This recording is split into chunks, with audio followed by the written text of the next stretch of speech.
Good evening, everyone.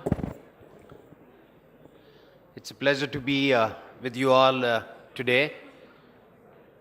I think many of us in this room has seen the semiconductor industry go through massive transformations over the last 30, 40 years since we all have been kind of tracking it. Many of us have also seen that one of the greatest contributions the semiconductor industry has made to the entire world is that it has indeed flattened the world. It has provided so many innovative approaches which has really made huge impacts the way we conduct ourselves. I think most of us started out in the era of PCs, and we saw that that market was probably about 100 million units or something. And then we leapfrogged into the era of mobile phones, where we saw the market suddenly move up from 100 to 1+ billion units getting sold repeatedly year on year.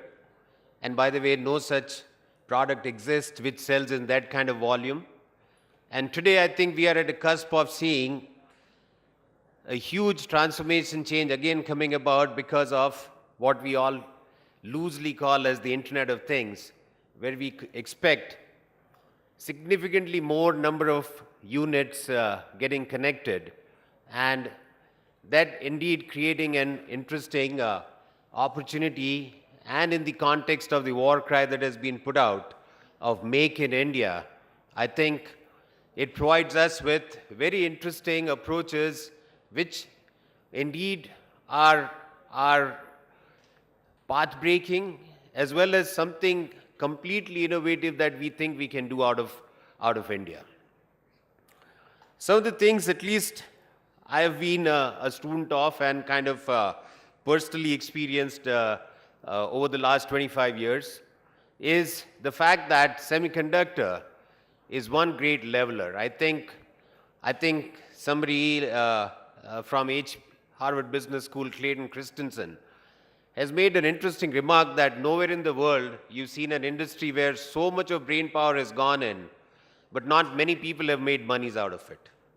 And this is indeed the bane of the semiconductor industry, where so much of innovation has gone in, so much of brain power has gone in, but very few companies seem to be making monies out of it. The key thing which I am at least a student of is the wireless communications segment, where so many companies have made attempts to get into, and many have exited after going certain distance because it becomes difficult to sustain itself on an ongoing basis. So it's an amazing kind of a paradoxical thing which we kind of have seen to learn and appreciate. The other thing also which is very paradoxical about the semiconductor industry is the fact that the most complex things are the most cheap, okay? If you talk about RF design, if you take about analog design, the most complex things, but those are sold in kind of cents compared to what the amount of brain power knowledge that's gone in to make it happen. So what does it tell us, okay? That what it has taught me over the last 25 years is the fact that the value appropriation significantly over time has moved away from the silicon itself, while silicon has always remained an enabler, to something else constantly.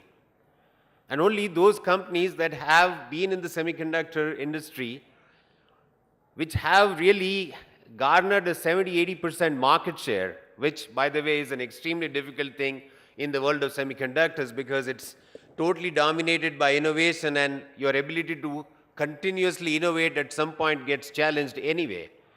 It's only those companies that have really have made monies out of it.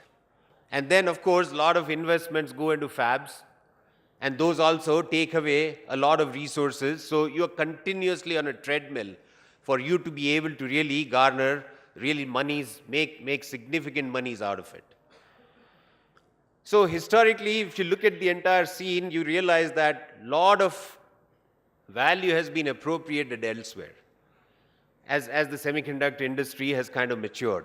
But if it was not for the semiconductor industry, I don't think we would have seen the great transformations that we have seen in the world that we are living in today. I believe that going forward, semiconductor industry, I heard somebody say that the integration is the most critical thing going forward, and I believe so.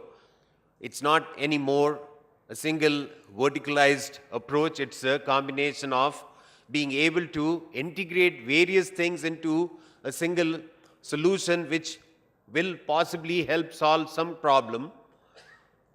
And the fact that you are able to provide that as a silicon at the price point is going to transform something somewhere else. Today, I see that the entire new world that we are embarking into is getting shaken up by the semiconductor industry. Of course, the things that have added to it is the things like internet and mobility. I think those two things have played a big role, big part in also making that transformation. But the fact remains that if the semiconductor industry and the silicon and the intelligence in the silicon is not going to provide what it does, it is impossible in my mind to solve many of the problems which would not be solved otherwise. And these things indeed are leading the world in the new direction, which is going to be a more efficient world, a more democratized world, a more world which is not going to be, in my mind, capital intensive. It's going to be a distributed capital intensivity over there. So essentially, it's going to be enabling many of the solutions, many of the approaches, many of the experiences, many of the services that we never thought of was possible otherwise.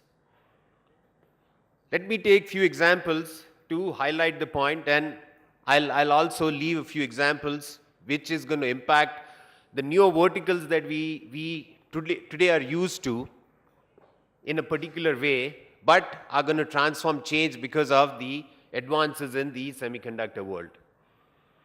I think all of us are probably getting to hear things like UBI, use-based insurance. This is a new term that's getting coined in the world of insurance for the vehicular industry, where essentially you will be charged based on what is your driving habit and your driving pattern. And it's not going to be essentially linked to saying that what is your premium based on whether you met with a few accidents or whether you have been involved in some things, and based on that, linearly or in some method which we don't know about, your insurance premium gets charged to you.